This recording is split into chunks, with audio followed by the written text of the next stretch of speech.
From coins to weapons.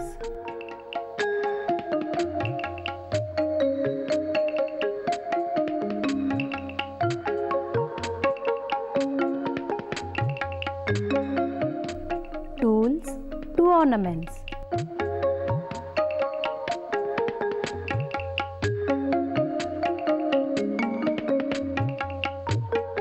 Metals have played an important role in everyday life from the earliest known times till today. The association of mankind with metals began around 6000 BC when gold, the first metal, was discovered. Gold appears in nature in pure form, and that's why it was easiest for the primitive man to acquire. Stone Age man learned to fashion gold into ornaments.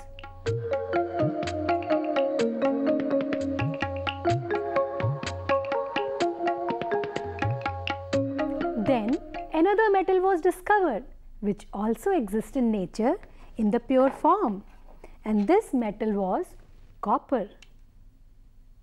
The use of copper in antiquity is of more significance than gold, as the first tools, farming implements and weapons were made from copper.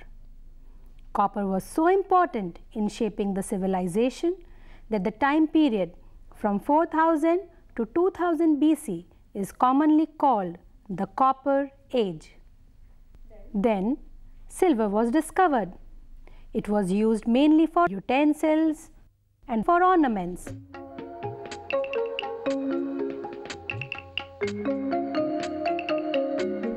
Iron was discovered around 3500 years back.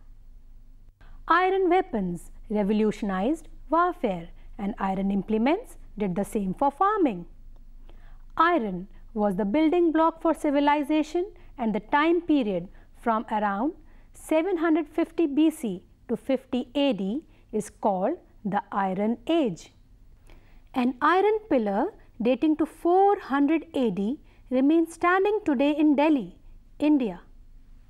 Then gradually other metals were discovered. However, till 300 years back, only 12 metals were discovered.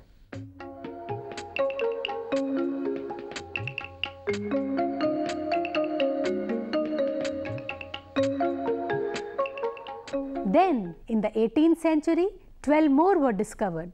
Rest of the metals were discovered during the last 200 years only. In fact, out of the total 114 elements that are known till date, 92 of them are metals, and the rest, only 22, are non-metals. We know that metals have some special properties. All metals are lustrous, that is, they shine and glitter. Some metals can be beaten into thin sheets, even as thin as tissue paper. This property of metals is called malleability.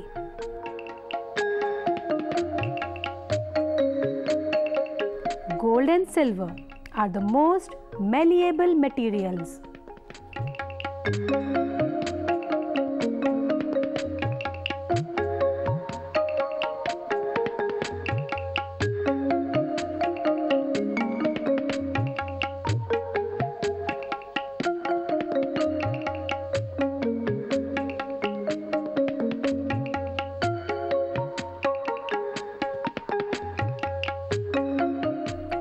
Metals are also ductile, that is, they can be drawn into thin wires. Gold is the most ductile material. In fact, due to these properties, metals can be shaped according to our desire into utensils, ornaments, and tools. Metals are hard, but there are some exceptions also. Some metals like potassium and sodium are soft. We can even cut them with knife. Here I will take out a piece of sodium coated with paraffin wax and see, I can cut it with knife. When we cut a piece of sodium metal, the freshly cut piece appears lustrous. Other than being malleable, ductile and hard, metals are also a good conductor of heat. It is for this reason that we use metals for making vessels for cooking. They can absorb heat quickly and aid cooking. Of all the metals, silver is the best conductor of heat. Next best metal is copper. Aluminium is also a good conductor of heat. Obviously, we cannot have silver vessels to cook. Therefore, we have vessels made of copper, aluminium or iron. Another feature of metal that all of us know is that they conduct electric current. Of all the metals, silver and copper are very good conductors of electricity, followed by gold, aluminium and tungsten. But as silver is expensive, we use copper or aluminium wire for electrical works. While non-metals can be in solid, liquid or gas in their natural state, all metals are solid.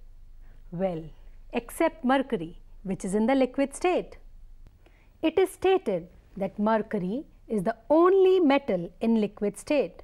However, as the melting point of cesium is only 21 degrees Celsius in summers in India, even cesium could be in the liquid state. So is the case of gallium, whose melting point is about 30 degrees Celsius. And now the question arises, where do the metals come from? Metals are actually mined from earth. They usually occur in earth's crust. These rocky, sandy objects with metals are called minerals. Metals cannot be extracted profitably from all the minerals found in the earth's crust. Sometimes the amount or the percentage of metals in the compound is so low, or the rocks and the impurities are so high that extracting metals from it would be rather difficult or very expensive. Those minerals from which metals can be profitably extracted are called ores. Most of the metals do not occur in the pure form. They usually occur in the form of a compound, often contaminated with stone and mud.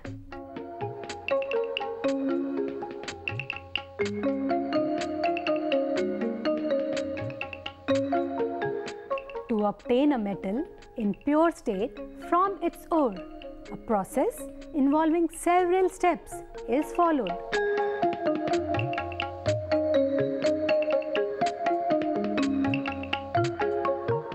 After processing, the metals are obtained in pure form.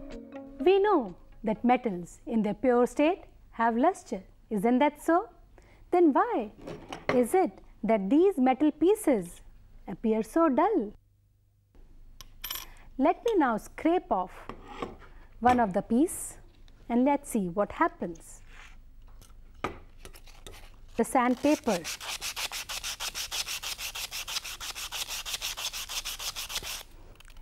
Well, now it shines. So why do metals lose their luster? It is due to the reaction that metals undergo when exposed to air. Most metals are very reactive with oxygen in the air and form metal oxide. As a result, they get covered with a thin oxide layer, and this thin oxide layer is the reason for the lusterless appearance. When we scrape this thin oxide layer, the oxide layer gets scraped off.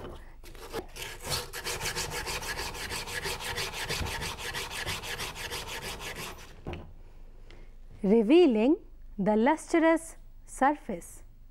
However, gold is a class apart. Do you know that gold hardly reacts with oxygen? As it does not react with oxygen, no oxide is formed. Therefore, it does not lose its characteristic sheen.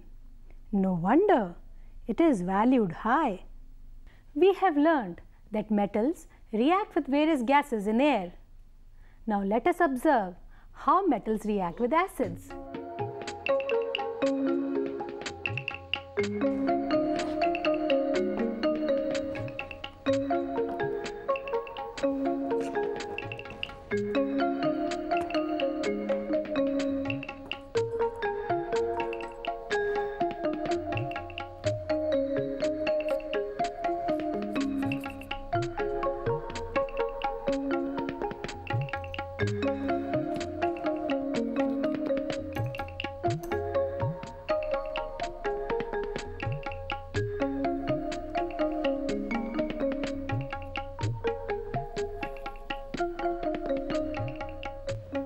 We have added small amount of metal in each of these test tubes, but not before rubbing it with sandpaper to remove the oxide layer.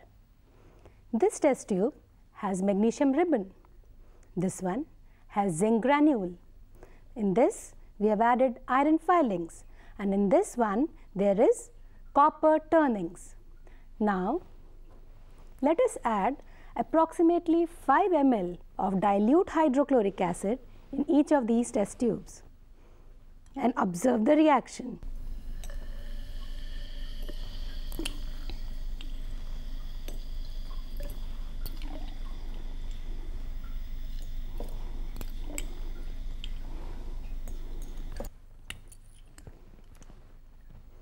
You can see this is magnesium. See how fast the bubbles of hydrogen gas are emerging from it.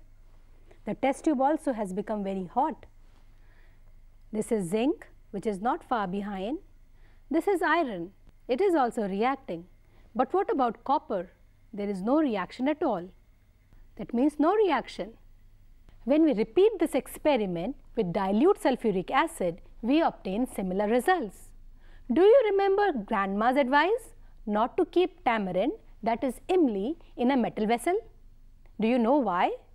Because tamarind has tartaric acid in it, and acids react with metals. Most metals react with dilute acids to produce a salt of the metal and hydrogen gas. In fact, most metals also react with water to produce a metal oxide or a metal hydroxide and hydrogen gas.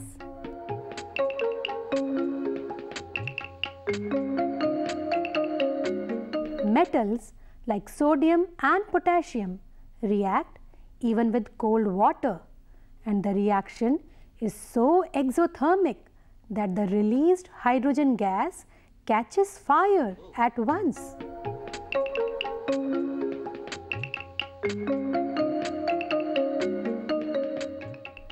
Some metals like aluminium, zinc and iron do not react with cold water but react with steam. Metals like copper, silver and gold do not react with water at all. Now we know that reactivity of metals with oxygen, acids and water is different. But how do we find that which metal is more reactive than the other? Well, the more reactive metal can displace less reactive metal from its compounds in solution or molten form. Thus, by testing which metal is able to replace the other, we can find the relative reactivities of various metals. This is copper sulfate, a salt of copper, and this is zinc sulfate, a salt of zinc. Let us prepare their solutions in water. Zinc sulfate,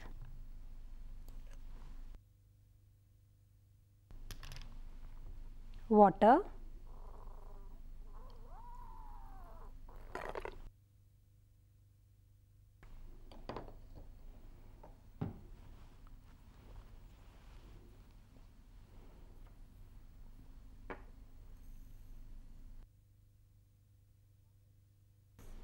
copper sulfate and water. And now let us stir them to prepare a solution.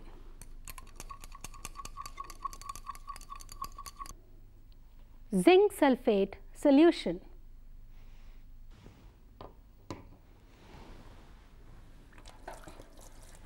Wash the stirrer before you use it again.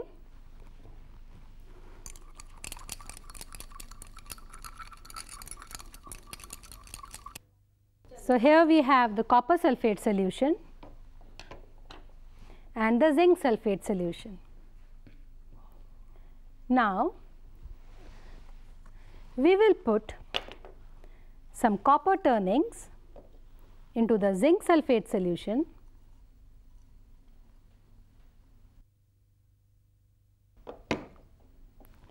and some zinc granules into the copper sulfate solution.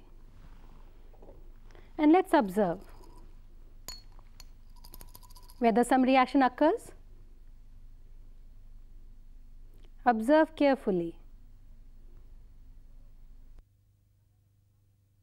The color of the copper sulfate solution has faded away and you can see the deposition of copper at the bottom.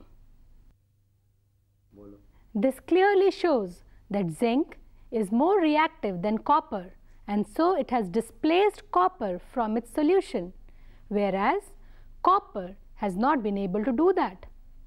By performing such experiments, the relative reactivities of metals can be found, and the metals have been arranged in the order of their decreasing reactivities.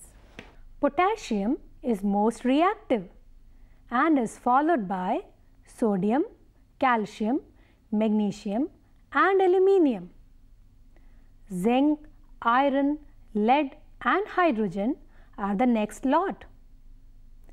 Copper, mercury, silver and gold are at the lowest rung.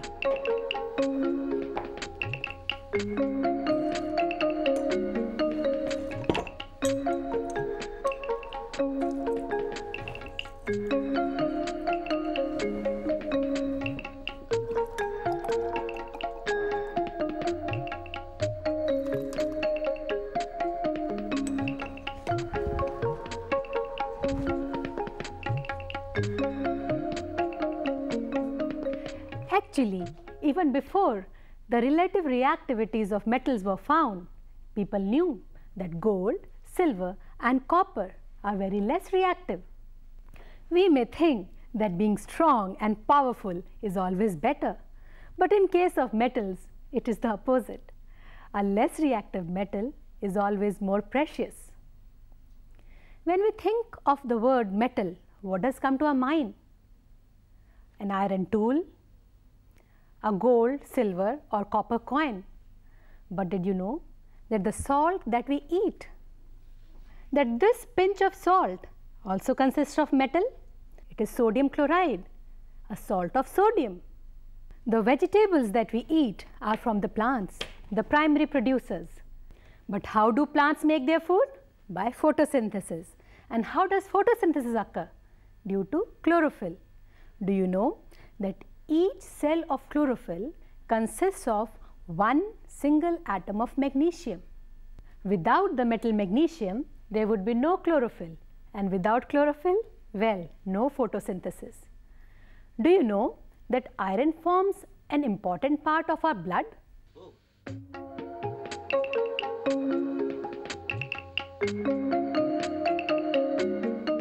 Now, think of our body. The rigid structure of our body is due to the skeleton, and the skeleton is due to the bones. The bones get their strength from calcium. And what about calcium? It is another metal. In fact, metals give shape and strength not just to our body. Entire modern civilization is dependent upon metals. The Industrial Revolution is thanks to steel. Steel, which is a combination of iron and carbon, with or without other metals like magnesium and so on. The jet age, space age is also due to use of metals like titanium. If the human past is pivoted with metals like copper and iron, it is the metals like uranium, titanium, chromium and magnesium which are paramount in today's economy. As for what metals will become the key part of our life in the days to come, no one knows. But perhaps you will find a new metal scattered on Mars or maybe a moon of Jupiter.